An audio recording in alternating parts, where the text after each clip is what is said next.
அனைத்து நல்லவங்களுக்கும் வணக்கம். நான் உங்கள் ரவிக்குமார். தினம் ஒரு தகவல் அடிப்படையில் ஜியோ பாலிட்டிக்ஸ் ஒன்றும் சொல்கிறதுக்கு இல்லை. அப்படியே ஒவ்வொரு நாள் பார்த்திங்க அப்படின்னா அந்த டெம்ப்ட் அப்படியே கூட்டிகிட்டே போகுதுங்க பரபரப்பாக. இத்தனை நாள் நம்ம இந்த ரஷ்யா உக்ரைனோட அப்டேட்டை பார்த்தோம் அப்படின்னா இப்போ வர ஒரு 4-5 நாளாக பார்த்திங்க அப்படின்னா என்னென்னு தெரியல, ரஷ்யா கொஞ்சம் அப்படி வெகுண்டு எழுந்துட்டாங்க போல். பெரிய ஒரு தாக்குதலை முன்னெடுத்திருக்காங்க. ஆர்கே சேனலில் கூட பார்த்துருந்தோம். அதை தொடர்ந்து மற்ற நிகழ்வுகளையும் நம்ம அனலைஸ் பண்ண போகிறோம். ரெட் சி கடல் பகுதியில் ஒரு பேத்தற்றமான ஒரு சூழ்நிலை. காசாவில் திடீர்னு இஸ்ரேலினுடைய போர் படைகளை கொஞ்சம் பின்வாங்குவதாக சொல்லப்பட்டிருக்கிறது. அதற்கான உண்மைத்தன்மை என்ன, அவங்க என்ன சொல்ல வராங்க அப்படின்றதையும் இந்த உலகத்துக்கு என்ன சொல்ல வராங்க, அதே சமயத்தில் அமாஸ் ஒரு சில அறிவிப்புகள் கொடுத்துருக்காங்க, அவங்களும் என்ன சொல்ல வராங்கன்றது இந்த வீடியோ பதிவில் பார்த்துடலாம். வீடியோக்குள்ள பொறுத்த மாதிரி நீங்கள் நம்ம சேனல் சப்ஸ்கிரைப் பண்ணலாம், சப்ஸ்கிரைப் பண்ணிட்டு வாங்க. மறக்காம பெல் பட்டன் கிளிக் பண்ணி ஆல் ஆப்ஷன்ஸ் கொடுங்க. வீடியோக்குள்ள போகலாம்.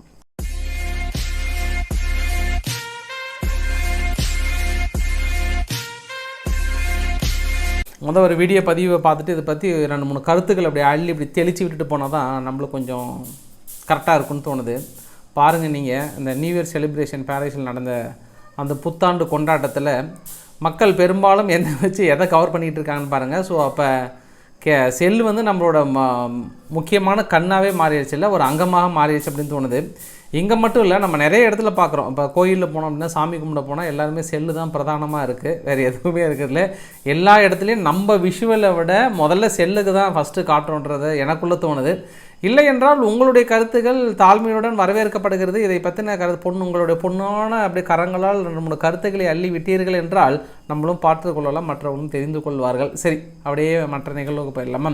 ஜப்பான் அடுத்தடுத்த நிகழ்வுகள் இந்த 2024 ஜனவரி 1 ஜப்பானுக்கு ஏதோ புள்ளி வச்சு கோலம் போட்டாங்க போல். பெரிய சம்பவங்கள் அடுத்தடுத்து அரங்கேற்றி கொண்டே இருக்கிறது. அதை தாண்டி இன்று ஜப்பானுடைய விமானம் JAL F-16 விமானம், அதாவது பயணிகளை ஏற்றி கொண்டு வராங்க. அப்படி லேண்டிங் ஆகும்போது ஜப்பானுடைய கோஸ்ட் கார்டு ஏர்க்ராஃப்ட் என்ன பண்ணுறாங்க, டக்குன்னு கொஞ்சம் ஸ்லைடாக வந்துடுறாங்க. அதனால் இப்படி மோதும்போது உள்ளே இருக்கக்கூடிய 379 பேசஞ்சர்ஸ், ஆக்சுவலாக ஃபயர் கொஞ்சம் வந்து விட்டது. ஃபயர் கொஞ்சம் வெளியில் வந்ததுனால என்னாச்சுன்னா அப்புறம் அவசரமாக அந்த படத்தில் வர மாதிரி கொஞ்சம் அப்படியே வெளியேற்ற ஆரம்பிச்சிட்டாங்க. நல்ல வேளை யாருக்கும் எந்த பாதிப்பு இல்லை. ஆக்சுவலாக அந்த குறுக்காக வந்தாங்க இல்லையா, அந்த கோஸ்ட் கார்டு ஏர்க்ராஃப்ட் அவங்க இடையில் இப்படி வந்தாங்க இல்லையா, அதில் இருந்தவங்க தான் இறந்து போனதாக சொல்லப்படுகிறது. அதில் இருந்து கேப்டன் ஒருத்தர் இறந்து போயிட்டார், 3 பேர் பக்கம் இறந்துருக்காங்கன்ற ஒரு தகவலை சொல்லியிருக்காங்க. இது ஹனிடா அப்படின்ற ஒரு ஏர்போர்ட் விமான நிலையத்தில் நடந்திருக்கிறது இந்த கொல்யூஷன். ஸோ இதை தாண்டி தொடர்ந்து ஜப்பான் பரபரப்பாகவே இருக்கிறது 3 நாளாக. கரெக்டாக அந்த சம்பவம் இதோடு சேர்த்து நடந்திருக்கிறது. பட் பரவாயில்ல, ஏன்னா 379 பேசஞ்சர்ஸும் சேஃபாக வெளியேறியிருக்காங்க. இருந்தாலும் கொஞ்சம் ஒரு பதட்டமான ஒரு சூழ்நிலை படத்தில் வர மாதிரி டக்கராக அந்த நிகழ்வுகள் நடந்திருக்கிறது.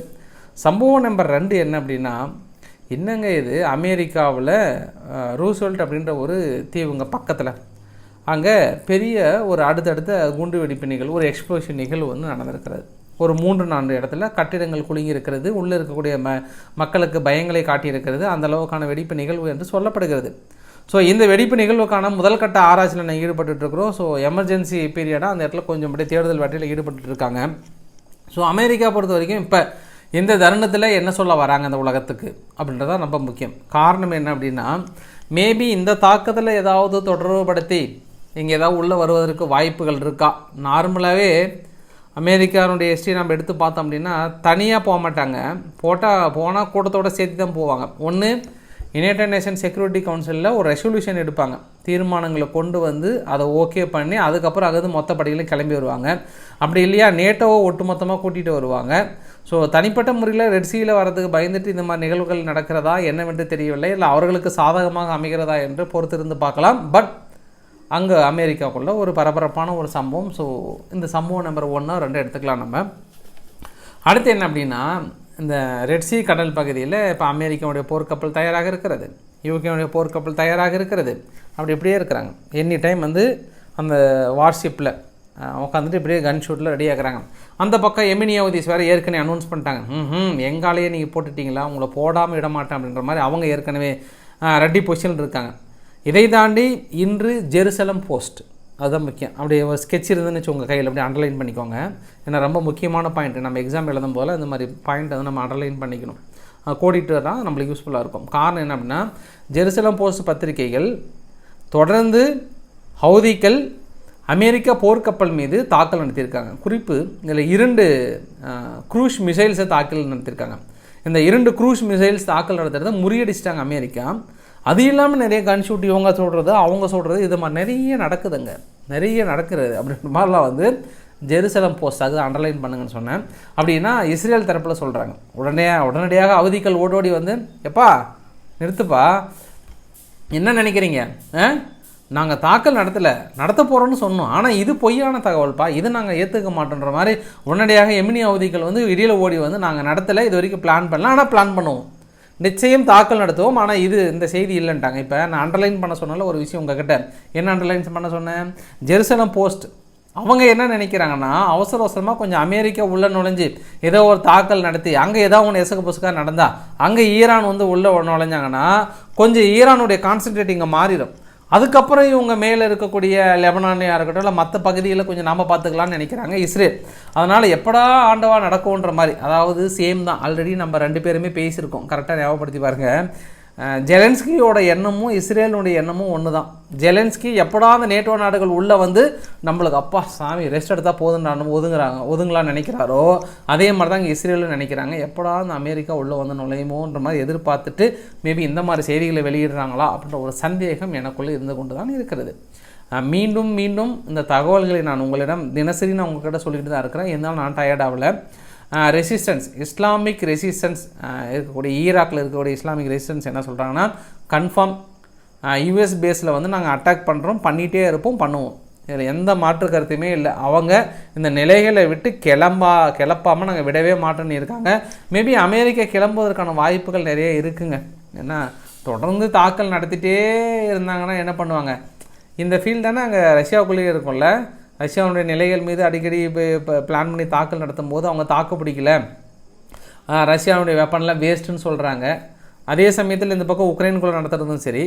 ஸோ இது ரெண்டையும் நீங்கள் கம்பேர் பண்ணும்போது இங்கே அமெரிக்கா ஏதாவது ஒன்று பண்ணணும்ல, ஏன்னா உங்கள்கிட்ட அதிநவீன ஆயுதங்கள் இருக்கிறது, ஏர் டு ஏர் டிஃபென்ஸ் இருக்கிறது, பெரிய அளவுக்கான ஏர் டிஃபென்ஸ் சிஸ்டம் அப்படின்னா மேலே வரும்போதே சுட்டு வீழ்த்தக்கூடிய ஏர் டிஃபென்ஸ் சிஸ்டம்லாம் பெரிய லெவல் இருக்கிறது. உக்ரைனை காப்பாற்றி கொண்டு இருக்கிறோம் என்று கூறுகின்ற அமெரிக்கா ஏன் என்ன தடுக்க முடியாமல் தடுமாறி கொண்டு இருக்கிறது. கிட்டத்தட்ட 108 தாக்குதல், 100லேருந்து 108 தாக்குதல் வந்துருச்சுங்க.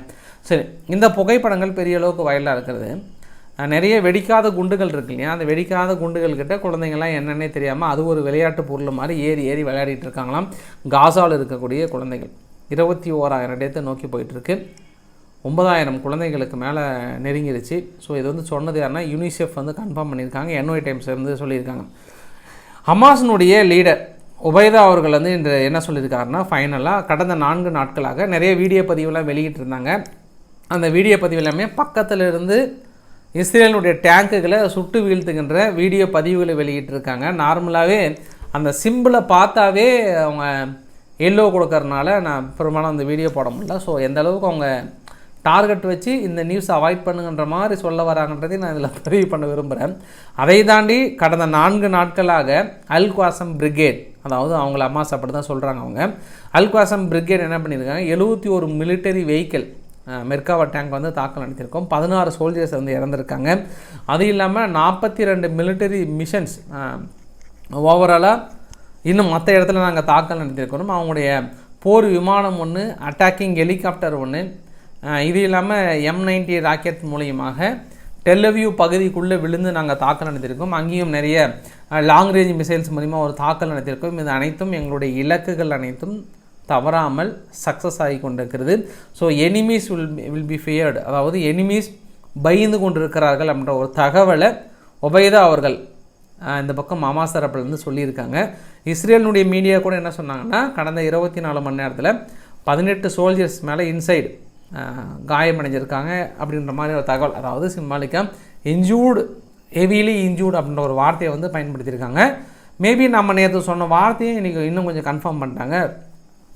இஸ்ரேலில் இருக்கக்கூடிய ஒரு சில காசா ட்ரூப்ஸ் எல்லாம் இருக்காங்கல்ல, அவங்கள அப்படியே லைட்டாக வித்ட்ரா பண்ணியிருக்குன்னு இருக்காங்க. ஆக்சுவலாக இஸ்ரேல் எதற்காக திடீர்னு வித்ட்ரா பண்ணுறாங்கன்னா நிறைய கட்டிடங்களுக்குள்ளே சந்து பொந்துலேருந்து வந்துகிட்டே இருக்கிறாங்க ஹமாஸ் தரப்பில், இழப்புகள் அதிகமாகிட்டே இருக்குது, அதனால் கொஞ்சம் வெளியேறுவதாக சொல்லப்படுகிறது. ஸோ அதை தாண்டி வேறு என்ன நிகழ்வுகள் நடக்கிறது அப்படின்றத நம்ம பொறுத்திருந்து பார்க்கலாம். அடுத்து இஸ்ரேல் வந்து ஒரு மாஸ்டர் பிளானை வெளியிட்டிருக்காங்க அமெரிக்காவின் துணையோடு. இஸ்ரேலினுடைய டிஃபென்ஸ் தரப்பும் சரி, இஸ்ரேலினுடைய வெளியுறவுத்துறை தரப்பும் சரி சொல்லியிருக்காங்க. இந்த வரைபடத்தை பாருங்கள். ஒட்டுமொத்தமாக காசாவில் இருக்கக்கூடிய மக்களை வெளியேற்றி அங்கங்கே அகதிகளாக நாங்கள் அனுப்பிச்சிடுவோம். நீங்கள் அங்கே மக்கள் இருப்பதற்கான ஃபண்டிங்கும் உங்களுக்கு கொடுத்துட்றோம். இங்கே நாங்கள் என்ன பண்ணுறோம் அப்படின்னா, முழுமையான மக்களை வெளியேற்றிட்டு புதுசாக கட்டடத்தை எல்லாம் கட்டிட்டு அதுக்கப்புறம் நாங்கள் என்ன பண்ணுறோம், ஒரு நுழைவு வாயில் மாதிரி செட் பண்ணிவிட்டு யாரெல்லாம் இதில் ஈடுபடாமல் இருக்காங்களோ அவர்களை நான் உள்ளே விடுறேன் அப்படின்ற அளவுக்கு வந்து சொல்லியிருக்காங்க. ஸோ பொறுங்க. இந்த வரைபடத்தில் ஓவராலாக அவங்களுடைய எக்ஸிக்யூட் பிளான் என்ன சொல்ல வராங்கன்னா, எகிப்து ஃபஸ்ட்டு கால்குலேட் பண்ணிக்கோங்க. எகிப்தில் இப்போ இருக்கக்கூடிய பாப்புலேஷன் எவ்வளோ இருக்குது அப்படின்னா, ஒரு 110 மில்லியன் பக்கம் இருக்குங்களா. அப்போ 110 மில்லியன் அப்படின்னா 1 மில்லியன் ரெஃப்யூஜஸை நான் உங்ககிட்ட கொடுக்குறேன். இதில் குறிப்பு என்னென்னா, 110 அப்படின்னா 11 கோடி மக்கள் இருக்காங்க, 10 லட்சம் மக்கள் இருக்காங்கன்னு எக்ஸாம்பிள். இதில் உங்களுக்கு 1 மில்லியன், அதாவது 10 லட்சம் மக்களை உங்களுக்கு ரெஃப்யூஜஸாக கொடுக்குறோம். ஆனால் உங்களுக்கான எய்டு மந்த்லி செலவு எவ்வளோ கொடுக்குறோன்னா 1.3 பில்லியன் அளவுக்கு நாங்கள் கொடுக்குறோம்ன்ற அளவுக்கு வந்து சொல்கிறாங்க. ஆனால் ஓவராலாக 33 மில்லியன் மக்கள் தொகை இருக்காங்க. 1 மில்லியன் அப்படின்னா 10 லட்சம் பேர். அப்போ 33னா 30 லட்சம், அதாவது 30 லட்சம் 30.3 எடுத்துக்கலாம். 250K அப்படின்னா 2,50,000 ரெஃப்யூஜஸை உங்ககிட்ட கொடுத்துட்றோம். அதுக்கான ஃபண்டிங் வந்து உங்களுக்கு 1 பில்லியன் பக்கம் கொடுக்குறேன்னு இருக்காங்க. அடுத்து வந்து ஈராக்கு கிட்ட என்ன சொல்லியிருக்காங்கன்னா, மொத்த பாப்புலேஷன் உங்களுக்கு 43.5 மில்லியன், 4,35,00,000 பக்கம் இருக்காங்க. ரெஃப்யூஜஸ் உங்களுக்கு ஒரு 2 லட்சம் பக்கம் உங்களுக்கு கொடுத்துட்றோம். ரேஷியோ வந்து 0.6%. அதுக்கான மந்த்லி செலவு 1 பில்லியனுக்கு பக்கம் உங்களுக்கு நான் கொடுத்துட்றேன் ஈராக்குன்னு இருக்காங்க. அடுத்து துருக்கியும் பாருங்கள், அதாவது 85 மில்லியன் பக்கம் இருக்காங்க மக்கள் தொகை. ரெஃப்யூஜஸ் உங்களுக்கு ஒரு 50,000 பேர் பக்கம் உங்களுக்கு அனுப்பிச்சிடுறேன்.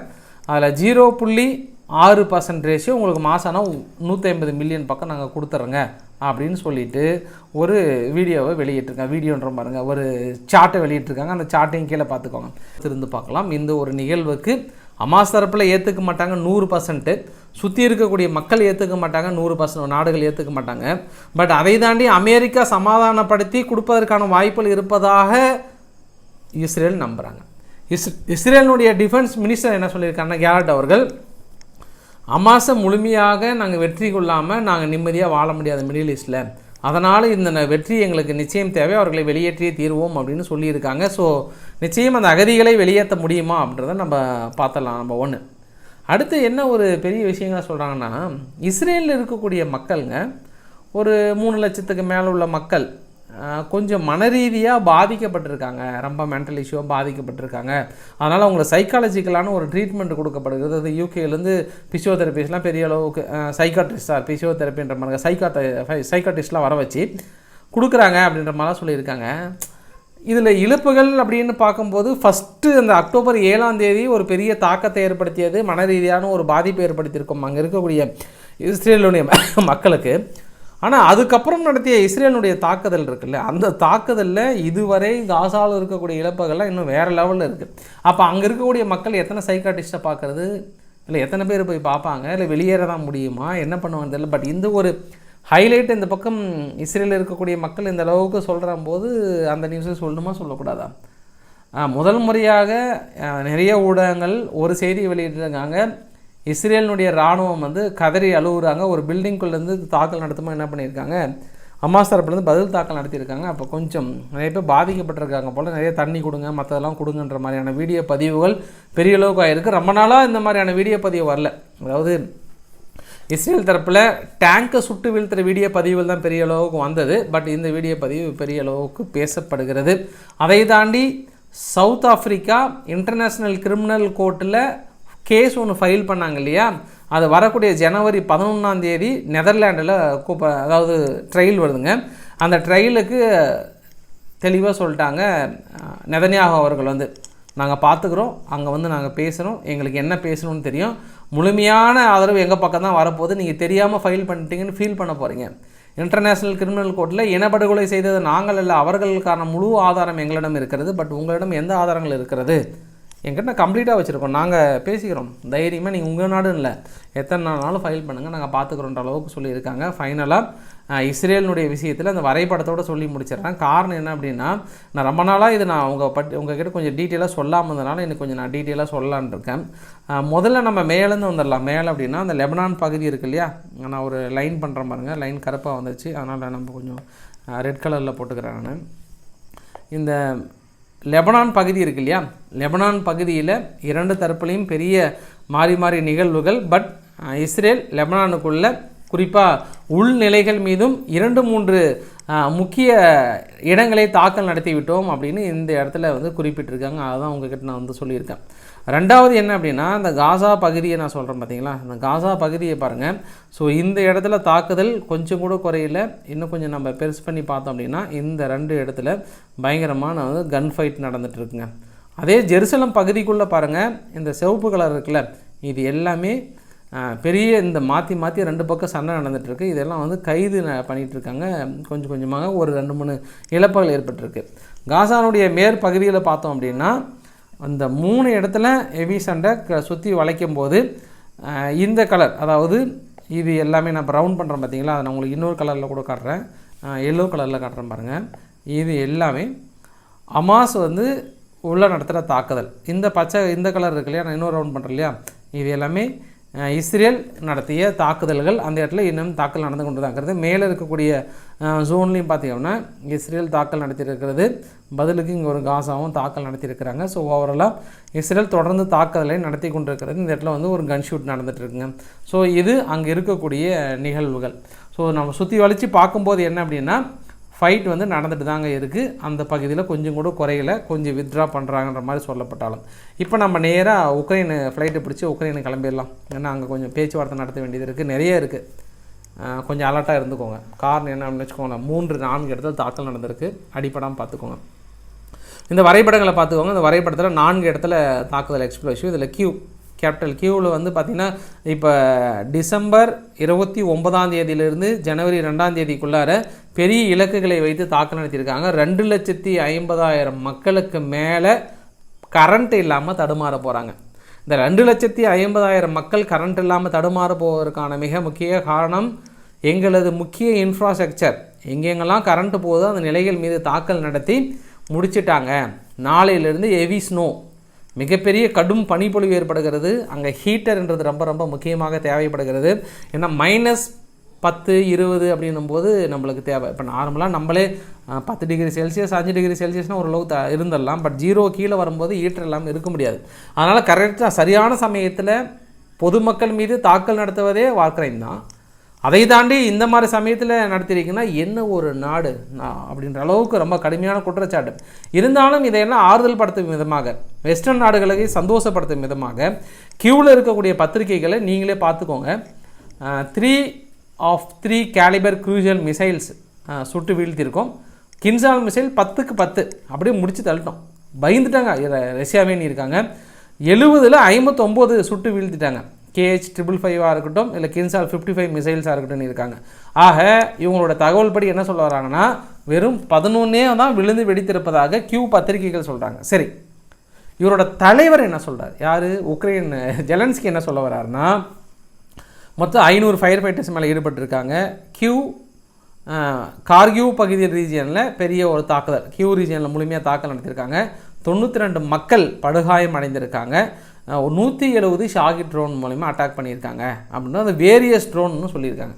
அப்போ நம்ம அவங்க டிஃபென்ஸுடைய பத்திரிகைகள் வெளியிடுறத நம்புறதா, இவர் சொல்கிறத நம்புறதா, இல்லை ரஷ்யாவுடைய டிஃபென்ஸ் மினிஸ்டர் என்ன சொல்லியிருக்காங்கன்னா, எங்களுடைய இலக்குகள் எல்லாமே வந்து மேசிவ் சக்ஸஸ். அதாவது கியூவுக்குள்ளார பெரிய ஒரு ட்ரோன் ஃபேக்ட்ரி இருந்தது, அவங்களே ஓனாக செல்லிங் மிசைல்ஸ், அதாவது செல்லிங் மிசைல்ஸ் அப்படின்னா அந்த என்ன சொல்கிறது, வெடிமருந்துகள்லாம் வந்து தயாரிக்கிறாங்க இல்லையா, அந்த வெடிமருந்துகள் தயாரிக்கிறதா இருக்கட்டும், மீதி ஷெல்ஸாக இருக்கட்டும், மீதி எல்லாமே அந்த பகுதி.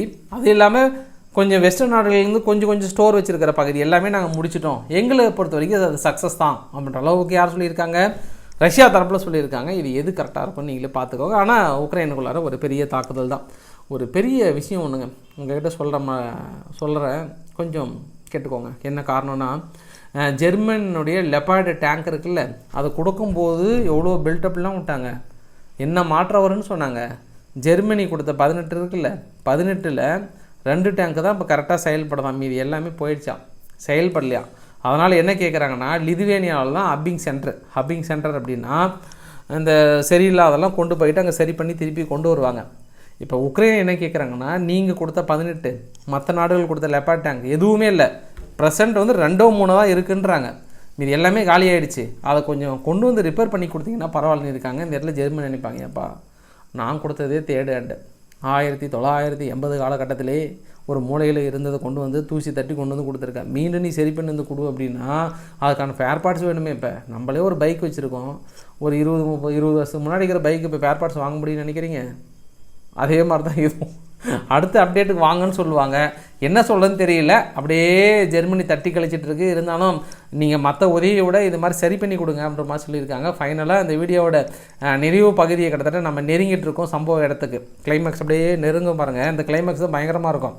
இப்போ ரஷ்யா வந்து உக்ரைனுக்குள்ளே தாக்கல் நடத்திட்டாங்க. உடனடியாக போலந்து என்ன பண்ணிட்டாங்க, F-16 போர் விமானத்தை அப்படியே பார்டர் பகுதியில் இருக்குல்ல, அது பார்டர் பகுதியில் வரிசையாக நிறுத்திட்டாங்க. வீரர்களே தயாராக இருங்கள், எந்த நேரத்துலையும் நம்ம நாட்டுக்குள்ளே நுழைய போகிறாங்க, தயாராக இருங்கள் அப்படின்னு ஒரு உத்தரவு கொடுத்துருக்காங்க. அதனால் F-16 போர் விமானத்தை எல்லாத்தையுமே என்ஜின் ஸ்டார்ட் பண்ணி உள்ளே உட்காந்துட்டு காத்துட்டு இருக்காங்களாம். இப்போ அப்படி தான் இப்போ போலந்த பத்திரிகையில் எழுதியிருக்காங்க. இதை நம்ம எப்படி எடுத்துக்கிறது? இல்லை, இந்த பில்டப் எதுக்கு? ஏற்கனவே போலந்து வந்து அவங்க பகுதியில் விழுந்து வெடித்த ஒரு குண்டு வந்து கண்டே பிடிக்க முடியல, எங்கே விழுந்துனே சொல்ல, சும்மாவே ஒரு சொல்லி ஒரு நாடகத்தை கிரியேட் பண்ணி நேட்டோ நாடுகள் உள்ளே போகும்னு சொல்லிட்டு கஷ்டம் எதுவுமே நடக்கலை, எல்லாமே பொய்யா கோபால். எப்படி கோபால் சொல்லுங்கள்?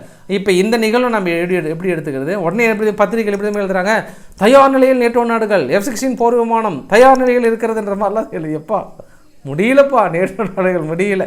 சரி, ஃபைனலாக குலோபியா அவர்களுடைய புலம்பலை மட்டும் பார்த்து முடிச்சிடலாம். குலோபியா அவர்கள் வந்து எவ்வளோ சீக்கிரம் ஆயுதங்களை கொடுக்க முடியுமோ அவ்வளோ சீக்கிரம் கொடுங்க.